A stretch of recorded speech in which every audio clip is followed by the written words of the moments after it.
आदिम कातकरी संघटनेच्या 2 शाखांचे उद्घाटन भिवंडी तालुक्यातील बाबगाव व बाबगाववाडी येथे आज आदिम कातकरी संघटनेच्या भिवंडीचे तालुका उपाध्यक्ष राजेश सुदाम पाटील यांच्या हस्ते संपन्न झाले।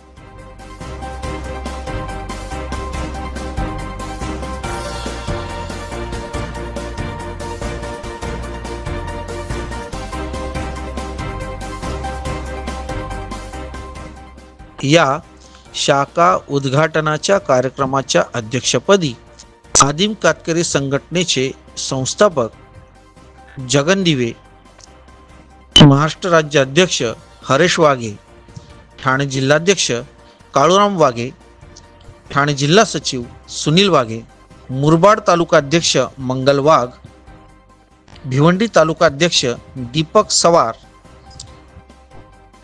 महाराष्ट्र राज्य कमिटी सदस्य अनंता मुकणे, महाराष्ट्र राज्य कमिटी सल्लागार सौ कुंदा दिवे, ठाणे जिल्हा महिला अध्यक्षा ज्योती वाघ, कायदेतज्ञ व सामाजिक कार्यकर्ते नाना मोरे, ज्येष्ठ सामाजिक कार्यकर्ते शंकर वाघ, भिवंडीचे पत्रकार जनार्दन सुतार इत्यादी मान्यवर उपस्थित होते।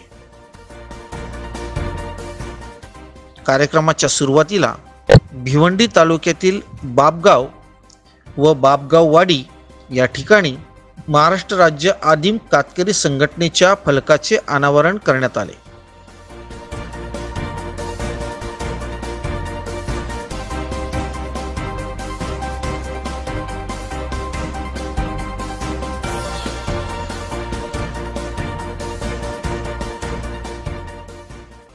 आदिम कातकरी संघटना महाराष्ट्र राज्य यांच्या ठाणे जिल्ह्यातील भिवंडी तालुक्यातील कार्यकारिणीचा विस्तार आपण केलेला आहे। कार्यकारिणीच्या भिवंडी तालुका उपाध्यक्षपदी माननीय राजेश सुदाम पाटील यांची नुकतीच नियुक्ती केलेली आहे आणि त्यांच्या कार्याचा आवाका पाहता त्यांनी नियुक्तीच्याच दिवशी 2 शाखांचं इथे उद्घाटनाचा कार्यक्रम आयोजित केला होता। त्यापैकी बाबगाववाडी आणि बाबगाव नाका या 2 शाखेंचं उद्घाटन इथे केलेलं आहे।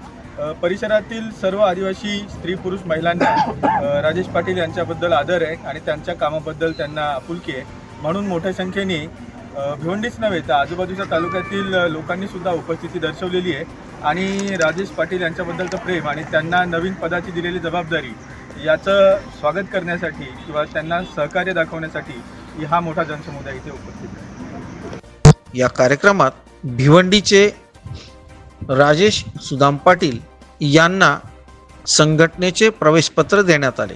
त्यासोबतच त्यांना भिवंडी तालुका उपाध्यक्ष पदाची जबाबदारी देखील सोपवण्यात आली। राजू दादा आगे बढ़ो, हम तुम्हारे साथ हैं। या पदाला ते नक्कीच न्याय देतील आणि या पदाबद्दल समाजाचं काम अधिक व्यापकतेने करतील। त्यानंतर बाबगाव येथे कार्यकर्त्यांचा मेळावा घेण्यात आला व त्यात जमलेल्या कार्यकर्त्यांना मार्गदर्शन करण्यात आले। समस्या दूर करणं हा एक महत्त्वाचा दुवा आपण त्याच्यात ठेवलेला। आपलं ध्येय, धोरण, आपले विचारसरणी या 3 नावांसंभोवती फिरणारी आहे। आधी म्हणजे जे या समाजाबद्दल आपुलकी ठेवतात, या समाजाच्या विकासाबद्दल आस्था ठेवतात, या समाजाचं भलं व्हावं अशी त्यांची मनोमन।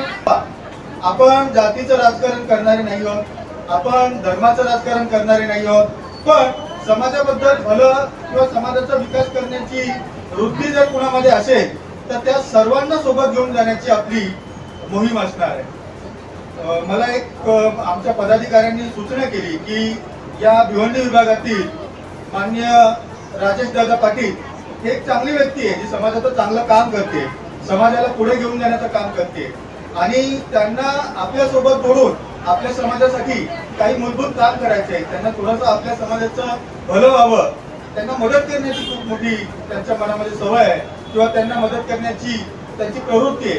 देव अशी प्रवृत्ती खूप कमी लोकांना देतो, अशी प्रवृत्ती त्यांच्यामध्ये आहे।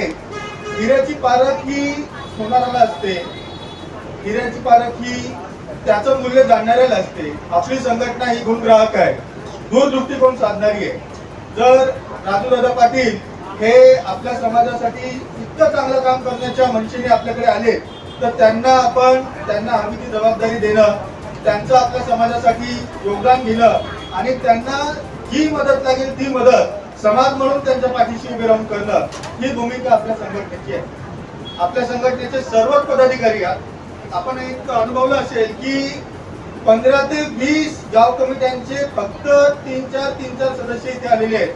कमिटी इतकी व्यापक आहे की सर्वांना बोलवणं आणि हा सत्कार करून घेणं हे मला सुद्धा शक्य नाहीये. त्याच्यामुळे मी एक नाव न घेता त्या गाव कमिटीच्या एकत्र 4-5 व्यक्तींना इथं बोलवणं आणि लवकर तो कार्यक्रम संपवावा हा आमचा हेतू होता. आपली संघटना ही विस्तार पावत आहे. त्यांनी शहापूरमध्ये भरीव काम केलेलं आहे. शहापूरमध्ये आपल्या जवळपास प्रत्येक 4-5 गावांमधून एक संघटनेची शाखा उभी राहिलेली आहे. अजूनही नवीन शाखा येत आहेत. आज अशी अवस्था आहे की आम्हाला उद्घाटन करायला जाण्यासाठी दिवस देता येत नाहीये. समोरचे बोलवत आहेत आणि आम्ही टाळाटाळ करतोय. भिवंडीमध्ये सुद्धा तीच अवस्था आहे. भिवंडीची आज आपण पहिली शाखा म्हणजे राजूदादा पाटील यांच्या हस्ते त्यांच्या विभागात स्थापन केली आहे. लवकरच अख्खा भिवंडी तालुका सुद्धा आपल्याला उद्घाटनांसाठी वारंवार फिरत राहावं लागेल, यावं लागेल. राजूदादा पाटील यांचं मोठेपण मी सांगायची गरज नाहीये. या विभागातील सर्व व्यक्तींना त्यांच्या दारसूरपणाबद्दल, त्यांच्या सामाजिक कार्याबद्दल सखोल माहिती आहे. तरी सुद्धा थोडक्यात म्हणून सांगतोय, त्यांनी संघटनेची सर्व जबाबदारी न सांगता सुद्धा स्वतःच्या हाताने पूर्ण केलेली आहे. आज आपल्याला इथे बसायला व्यवस्थित मंडप व्यवस्था, आसन व्यवस्था याचं त्यांनी आयोजन करून दिलं. 1 ते 2 दिवसापूर्वीच फक्त आमचं ठरलं होतं की एक उद्घाटनाचा कार्यक्रम घ्यायचा. सर्वांच्या नाश्त्याची, पाण्याची व्यवस्था त्यांनी व्यवस्थित करून दिलेली आहे. इतकंच नाही, समाजासाठी अजूनही काही देण्याचं त्यांचं जे बघा, मी तुम्हाला नेहमी सांगतो की देणाऱ्याची दानत जी आहे ना, त्याच्या छोट्या कृतीवरून दिसते. एक मोठेपणाची गोष्ट सांगत नाही, मात्र साहेबांनी त्यांच्या मनातील एक विचार बोलून दाखवलाय की जिथे कुठे आपला समाज वंचित आहे, ज्यांना कुणाला आजारपणाने उपचाराचा खर्च करता येत नाहीये, ॲम्ब्युलन्समुळे त्यांना मोठ्या हॉस्पिटलपर्यंत येणं शक्य नाहीये, अशा लोकांसाठी साहेब लवकरच ॲम्ब्युलन्सची व्यवस्था सुद्धा करून देणार आहे. त्या ॲम्ब्युलन्सवर साहेबांचं आणि आपल्या संघटनेचं नाव असेल आणि ती व्यवस्था सर्व वाडीपाड्यांना विनामूल्य किंवा अल्पशुल्क घेऊन साहेब उपलब्ध करून देतील आणि याच्यातच त्यांचं मोठेपण आहे. इतकंच नाही, संघटनेचं जेव्हा कार्यालय स्थापन होईल त्या कार्यालयाचा होणारा खर्च आणि त्या कार्यालयासंबंधित जी काही मदत लागेल ती साहेबांनी न मागता पुरवलेली आहे, ते देण्याचं त्यांनी आपल्याला आश्वासन दिलेलं आहे. आणि सर्वात मोठं प्रमाण म्हणजे साहेबांना मी विनंती करतो, त्यांनी पुढे यावं. संघटनेच्या माननीय संस्थापक जगनदिवे माननीय काळूराम वाघे आणि महिला आघाडीच्या 2 सदस्यांना मी पुढे येण्याची विनंती करतो.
या कार्यक्रमास मोठ्या संख्येने भिवंडी, शहापूर, मुरबाड या ठिकाणाहून महिला सदस्यांची संख्या एकत्र आली होती.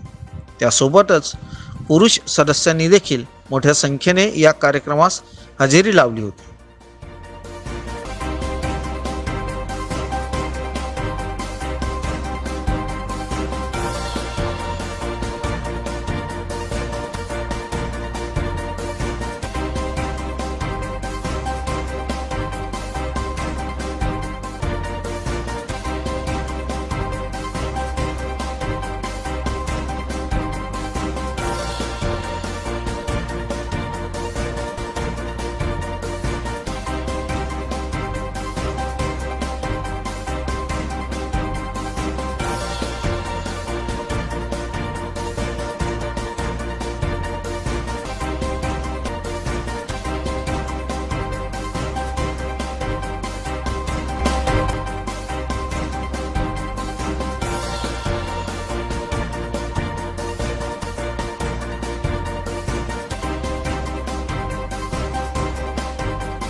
न्यूज 100 मराठीसाठी उमेश जोशी, भिवंडी.